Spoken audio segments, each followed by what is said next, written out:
All right, guys. Well, let's get to it. To the top 10. We got the power rankings for January 23rd. Again, this is how these teams are playing as we speak now, not their long-term projections on what we think they'll do in the playoffs or anything else. It's as of this last week, how they are playing.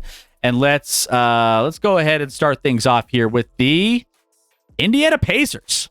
Indiana Pacers, they're playing some really good basketball right now. They are 24-20, fifth in the East, and they've been winning some games. They've won 8 of their last 10. Offensive rating of 114, which is good for 11th. Defensively, they've been struggling a little bit, but they have been playing some good defense over the last stretch of this most recent, streak of wins. So, 5th place defensively over the 14-4 stretch, what they most recently had. 8 of the 18 games having come against teams that are currently ranked in the top 10 offensively. So, the Pacers have kind of been flipping the script a little bit. Opponents just shooting 32.8% from 3 over that 18 games without an increase in percentage that have been contested according to Second Spectrum's tracking. So the Pacers, they've been kind of winning on the defensive side, which isn't typically a normal thing for the Pacers. Pacers holding opponents to 107 points per 100 possessions during the stretch of the 9 recent wins compared to their season average of 114. So somewhere they're buckling things down. Aaron Naismith returned to form, 35-game absence on Thursday, shot 7 for 9 in his 2 games back. So he's been getting back up to speed. They played in Paris and got the doors blown off by Victor Wembanyama in France. So that was probably going against what they were experiencing from a defense, and that defense went out the window in Paris. So, it wasn't great. Yeah, like the Pacers, but hopefully you didn't. Yeah, today was not great for them. Let's just put it that way. But they're gonna have another chance to get back at it here for the next game against San Antonio. So yeah, Pacers making some moves, coming in here and making the top 10. Next up, there we go, Dr. J. We got the Kings. The Kings offensively ranked 7th in the NBA, defensively 13th, which honestly is it's a great spot to be in, given the fact that last year at this time they were in the 25, 26 range defensively in the NBA. The Kings' 7-game win streak ended Tuesday against Milwaukee, but they picked up 2 wins since and finally aren't far from a top 6 spot in the West. So they're crushing. They're 11 games under interim coach Doug Christie. Kings have averaged 6.5 more shooting opportunities than their opponents, up from a differential of 1.4 per game in their 31 games under former coach Mike Brown. Now, I like Mike Brown, but I mean, somehow, some way, Doug Christie's getting a little bit more out of him. I don't know if it's maybe just a change in coaching style, the way he managed it. But either way, turnovers have slowed down as well. So cut down on turnovers, but also have seen jumps in offensive and defensive rebounding percentage. So they've been doing some things on that side of things. The one area I will say they've looked really good, especially in rebounding, is Trey Lyles and Domantas Sabonis playing almost as many minutes together in 11 games under Christie as they played in 18 games under Brown. They've grabbed 56% of the available rebounds, which is a step up from what they were doing before. So utilizing those two guys in a little bit more of a size advantage, rebounding, trying to get them going on that front. But it's hard to go against what the Kings have been doing. They're 6th in offense during this 9-1 stretch, with their top 4 scorers all averaging more than 20 points per game. So, I love what the Kings are doing here. I have them a lot higher than most other people at this juncture. I think I saw 2 or 3 other rankings where they were like 12th or they were 13th or 11th. So I have them a little higher. But shout out to the Kings.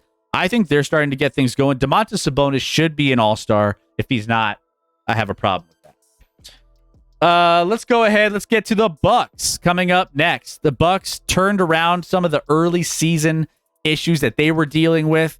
Right now, currently 12th offensively in the NBA and defensively number 8. The Bucks have climbed themselves into the 4 spot on a 4-game winning streak as we sit today. And they've won 7 of the last 8 games and have looked good doing it. The Bucks ranked 4th offensively over the 7-1 stretch, up from 15th prior to that. Damian Lillard also has been shooting better, 50% from 3 range over the 8 games that they've been winning over that 7-1 stretch I was talking about.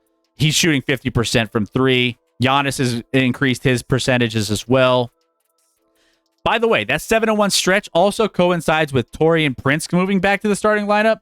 I know Taurean Prince is not a sexy name, is not a guy that you really think, oh, is he a difference maker? He can be, especially in place of Chris Middleton. The lineup is still kind of rocky. Only it's a minus 2.5 points per 100 possessions with him, but he shot much better as a starter. Effective field goal percentage of 65.2. And he did that in as a reserve or as a starter, as opposed to a reserve where he's 43%. So a lot better there for the Milwaukee Bucks. So they're climbing their way up. I don't know if I see them. There's still something. I still haven't heard a lot of positives coming out of like Dame and Giannis meshing together like I want them to. They're still getting it back on track, and they're playing some good basketball recently. So that's why we have them here at number 8. All right, let's get to number 7. And that's the New York Knicks. New York Knicks coming in here.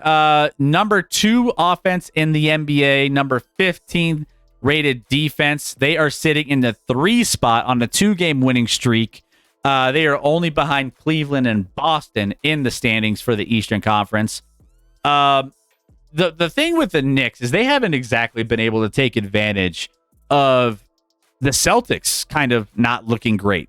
Celtics have been looking average. We'll get to them in a minute. There's a reason why. But the Knicks just 3-6 over their last 2.5 weeks, not being able to take advantage of the issues that the Boston Celtics are battling. During that time, though, Brunson, Hart, Towns all have kind of been banged up. They're starting to get back in place. But Knicks are 4-3 when one of their 5 starters hasn't been available. So that's been a big key to them having success in the regular season. So, one of them's out. It's kind of a 50-50 proposition if they win those games, at least in a small sample size. So either way, once they do get all healthy, they will be a really solid team to be, a little bit worried for if you're in the Eastern Conference. They've been outscored by 7.2 points per 100 possessions in 216 total minutes with one of the other 4 starters on the floor with all 4 starters on the floor without Towns. So that's another issue as well. So yeah, they do have 12 of 14 games at home over this current stretch that they have. So that's one way to get better, is just to protect home court. But yeah, that'll be something to keep an eye on here moving forward for them, is just health. Trying to figure out if they can stay healthy and be on the court at a regular clip. All right. So that is the New York Knicks at number 7. Let's get to the Memphis Grizzlies coming in at number 6. All right, here we go. Memphis sitting at number 3 in the standings in the Western Conference, 4-game winning streak. 29-15 on the season, a half game out of second place for the Houston Rockets spot there that they Houston Rockets are holding at number 2.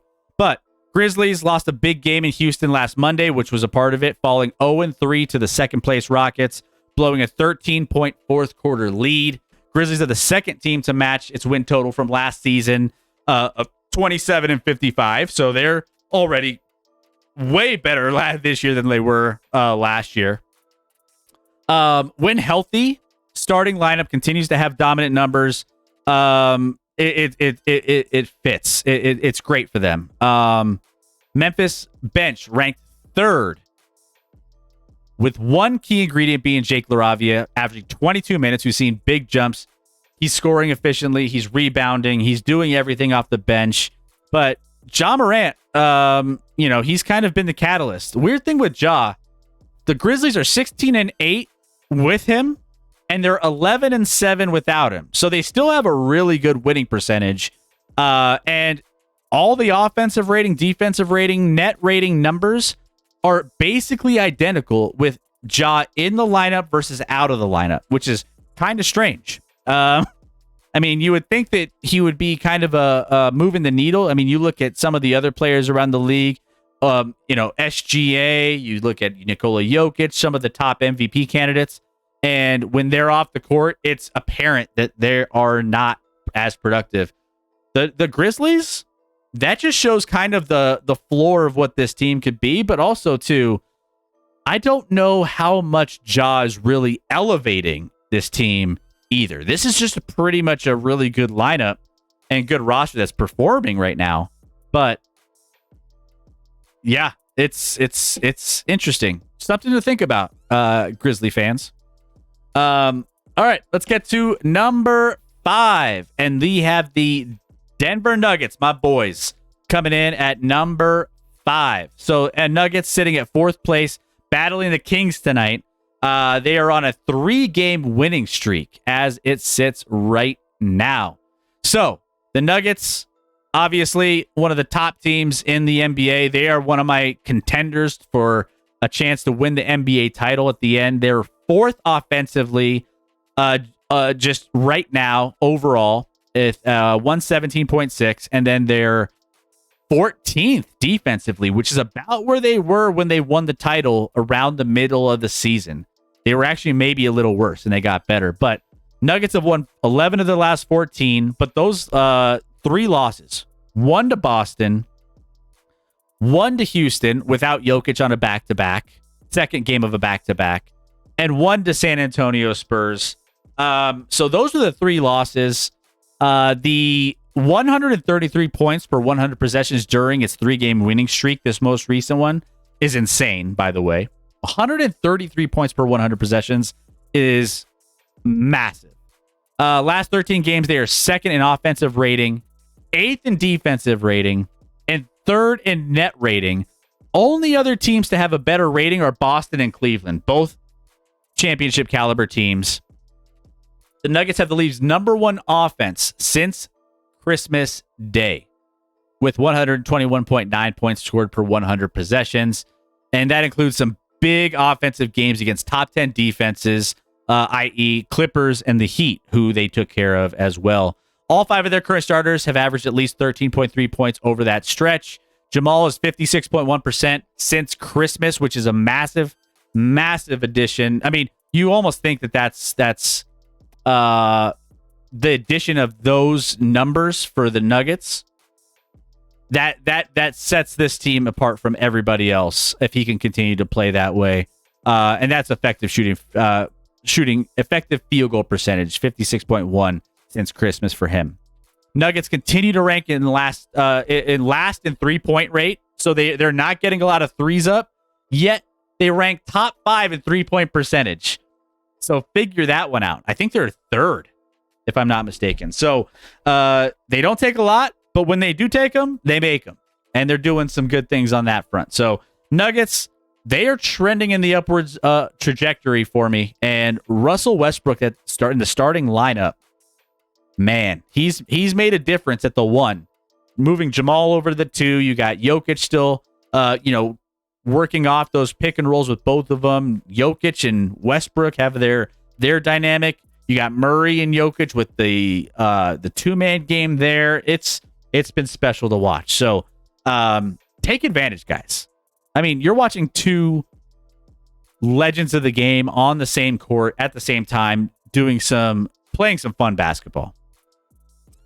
So go check out the Nuggets if you have a chance. Number 4, we have the Celtics. The Celtics come in at number 4, and we have a team that isn't exactly performing that great right now. They're not performing that great yet.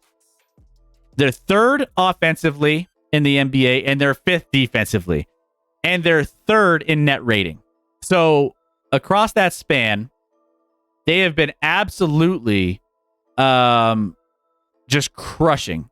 Even though yet their record is like they win one, they lose one, they win one, they lose one. They're about 500 in their last 10 games. They remain in a funk, but they're in a funk because they're not prioritizing the regular season. They know what it takes to get to the NBA Finals. They're coasting. They're taking it easy. They know these games aren't as important as the playoffs, and they're just taking it easy. Now, they do have some issues. Celtics, they did have that loss in Toronto on Wednesday when they just scored 97 points on 94 possessions against the league's 28th ranked defense. I get you're coasting, but that's a little concerning, right? That feels like it's concerning. Like, they shot just 20 for 39, 51% in the paint in Toronto, and just 21 for 42 in the paint in their overtime loss for the Hawks, which has been a problem. They've made just 28%. I'm sorry. That's their 3-pointers. 28% of their 3-pointers in the 4 losses compared to 40% in their wins, but they haven't been very good. They rank 5th in field goal percentage in the paint, but are last by a wide margin in percentage of their shots that have come in the paint at 39%. So they're not taking a lot of percentage of their shots getting to the basket, which I think is going to be something they need to do in the playoffs, especially against some of these other teams in the NBA. But either way, that doesn't change the fact that this team, they have the ability to just go crazy. They had one game where they had their most efficient performance, 121 points on only 90% possessions. That was the Magic's against the Magic, against their 3rd ranked defense. So, I mean, you get these weird kind of situations back and forth going on with the Celtics. So, kind of strange. But either way, they will be a team to reckon with as we get to the playoffs. Let's see, Duck J, do you think he's just padding his stats, Ja Morant? No, I don't think so. I wouldn't say he's padding his stats. I don't know. Ja is just...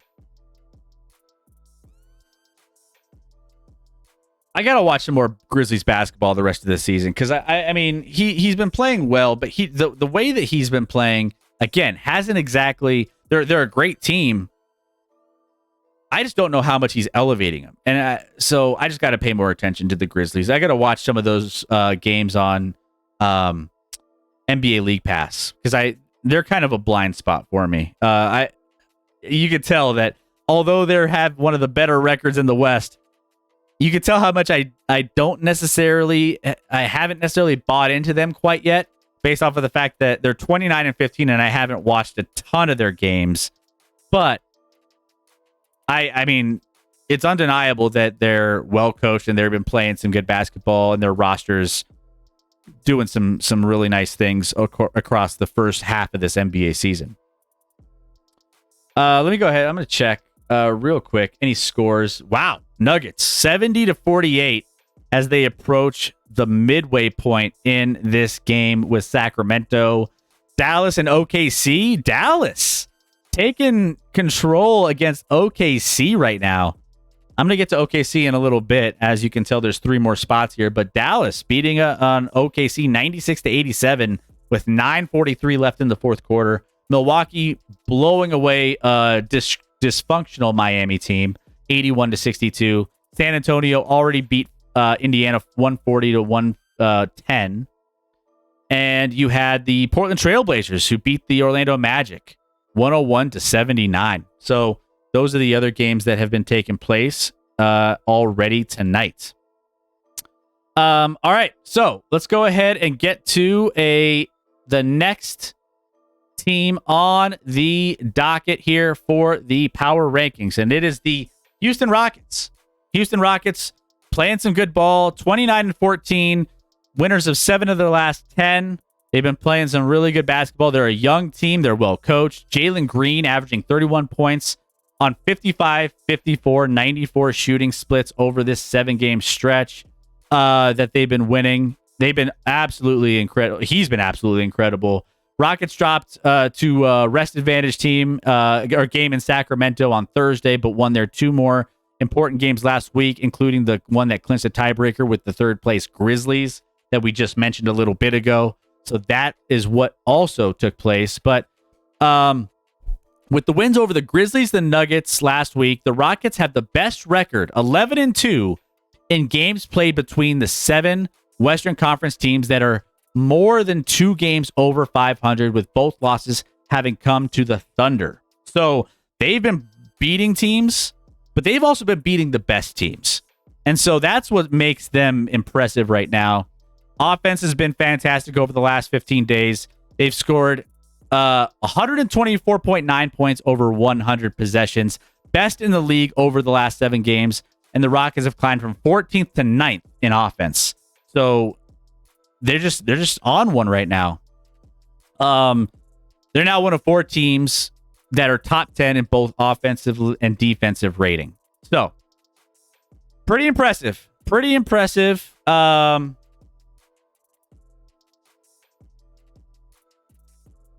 And yeah, the Rockets, they are going to be in a great spot as the end of the season ends up coming down to it with if they can maintain and stay right where they're at. So Rockets finish here at number 3. All right, let's get to the next one here. The Cleveland Cavaliers. Cleveland Cavaliers, you know these top 2 teams. You know who they are. Cleveland Cavaliers, number 1 defensive rating, number 11 in defensive rating, number 1 offensive rating. As this season has been just absolutely a blur for them. 36-7, same record as Oklahoma City Thunder, unless they lose tonight to the Dallas Mavericks. But they are just playing at a completely different level than everyone else. They are plus 10 in differential on the season, a little bit higher than Boston in the number 2 spot in the East. But Cleveland, they got destroyed by the Thunder. 21 turnovers in that most recent win or the loss to the Thunder. And so, but they beat the other good teams on that road trip as well. So the Cavs are 15th team in NBA history to win at least 35 of their first 41 games. 9 of the previous 14 reached the NBA Finals, with 8 of those 9 winning the championship. So they have all the numbers and the stats. I think that there needs to be some consistency with Donovan Mitchell. He has kind of some moments where he, is called upon that kind of fades, but he has games where he just absolutely blows everyone out of the water as well. The weird thing is the Cavs allowed 120.9 points per 100 possessions over their last 6 games. So their defense hasn't exactly been top tier like it has been in recent years. They've kind of switched.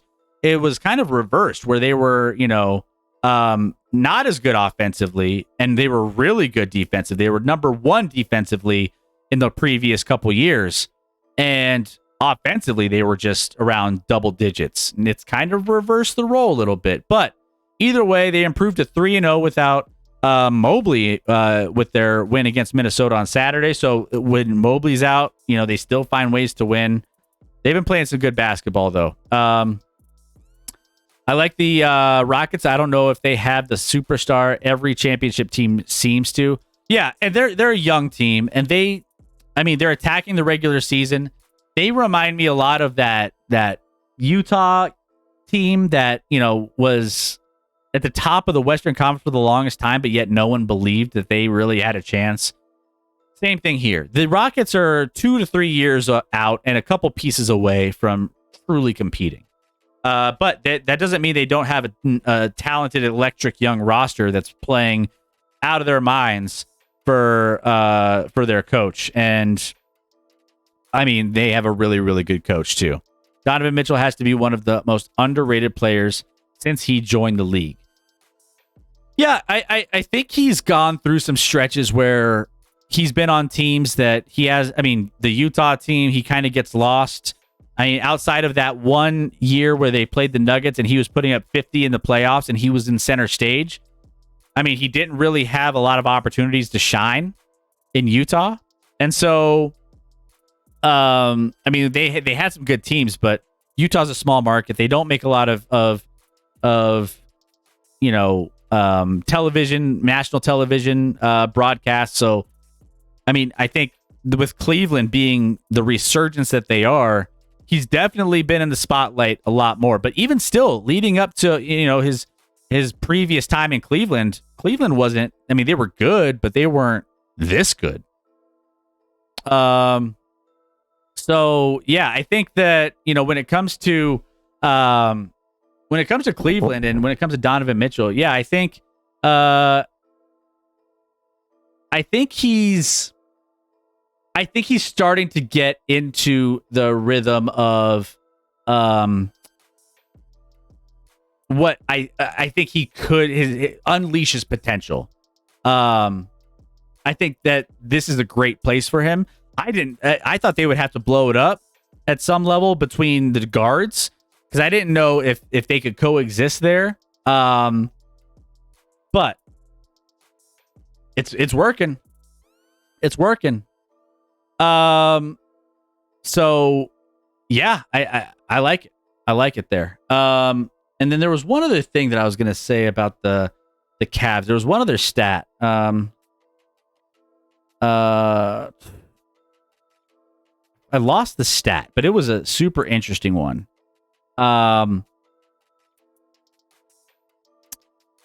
Anyways, I'll find it later. What coaching style does Kenny Atkinson most resemble in terms of philosophy and approach? I think there's flashes of Steve Kerr. Believe it or not, I think that there's just the way that he attacks, the ball movement, the 3-point shooting emphasis as well. They're really high level 3-point shooting team as well. So I think there's flashes of that. So you could have some of those styles that bleed into how he coaches. If I had to pick one, it would probably be something similar to what the Golden State Warriors under Kerr have kind of experienced. So similar offensive principles for sure. So I would say that would be one of the closer comparisons if I were to try to narrow that down. All right, let's get to the next team, the number one team on our list, and it is the Oklahoma City Thunder. The Thunder come in at number one, and yeah, they've been playing out of their minds. It's been without Chet Holmgren, one of their best defensive players. So they're kind of the flip of what Cleveland is. So they're maybe not as great offensively. They're still sixth overall in the NBA, which is still good. And then defensively, they're number one. A defensive rating of 103.2. They have the number one net rating in the NBA. They got revenge on the Cavs in that super heavyweight matchup, like I mentioned, but they have the best turnover differential, which is what really gets that defense its credit, right? They're minus 6.5 per game. And in the 48 seasons for which turnovers have been counted, having committed fewer than their opponent in 37 of 42 games. So they take care of the ball and they don't turn it over. So Mitchell, by the way, Donovan Mitchell was 6 for 31 shooting against the Thunder, which again, I talked about Mitchell kind of having some of these duds. But in general, opponents have just shot 40% on shots, especially when Lou Dort was the one that was guarding Mitchell in that game. 40.9% of their shots when Dort has defended, by far his best mark in the last 5 seasons. He's been playing elite defense. But then they took that win against Cleveland, and then they lost to Dallas, and then they're losing to Dallas again. Maybe that's just a matchup thing. They don't have Luka. I don't think Luka's playing yet, as of right now. But it doesn't change the fact that they're number 1 in the West. They're 36-7. They're winners of 8 of their last 10, and they have the best point differential in the entire NBA on a 2-game winning streak. So they've been doing a lot of nice things. I think there's some things that I might have some concerns for as they get a little bit further into the season, into the playoffs. I've mentioned some of that in previous shows, but when it comes to some of the efficiency levels, offensively, defensively, and net rating over the most recent stretch, there's been some teams that have been better than them. However, I will say they have a lot of excitement in OKC. They're a young team. When they get Chet Holmgren back, I'm curious to see what he looks like, if he's going to be a 100% or not, because you would put him along with their other big, Hartenstein, and man, that's some size that they've been looking for, and they've been missing in previous seasons. So yeah, it's gonna be I have them with the ceiling to win it all, but for me, my personal ceiling for them, it's a long road. They're attacking the regular season hard, and I think that they might be. We'll see how much gas they have in the tank to play an extra 2 months of tough playoff basketball against some tough teams in the West. Are the Thunder historically the best team to not win a championship? They're always legit, and even if they're bad, even in a few bad years, they still had something to look forward to. Now they're balling, and the long-term future. Well, I think credit to them drafting and their GM, who has made the best moves they could possibly make. I mean, I think they have in the teens. They have in the teens of first-round draft picks. I want to say, I don't know why 13 sounds right, but I think 19 sounds right. I don't know. They have a lot of first-round picks, but on top of it, they have a lot of young players that they've drafted and they've turned into nice players. Jalen Williams has been incredible. They drafted Chet Holmgren. They traded for Shea. They got a lot out of that. That kind of set them up for success with that Shea trade. And so a lot of assets came their way, and they still have a lot to do. But I mean, interestingly enough, they're going to have to start paying some of these guys eventually. They have a nice young core. They have the ability to like kind of pick and choose with how they go about managing salaries as they start needing to pay players. But Shea, MVP conversation, he's in the lead right now. I mean, there's going to be some interesting with all their young guys, and especially all the draft picks, how they maneuver some of those, because you want to keep them together. You want to develop, right? You want to make sure that they're in a great place to be able to be cohesive and learn how to play together. Like you see, like the Celtics have done that. The Nuggets have done that. And that consistency translates. But I will say the worst thing they could do is just get impatient with it. So, I mean, they have everything they need. All they need to do is tweak a couple things and just don't microwave it. Just let it, just put it in the oven and let it bake for a while. Let it marinate. But for me, I think that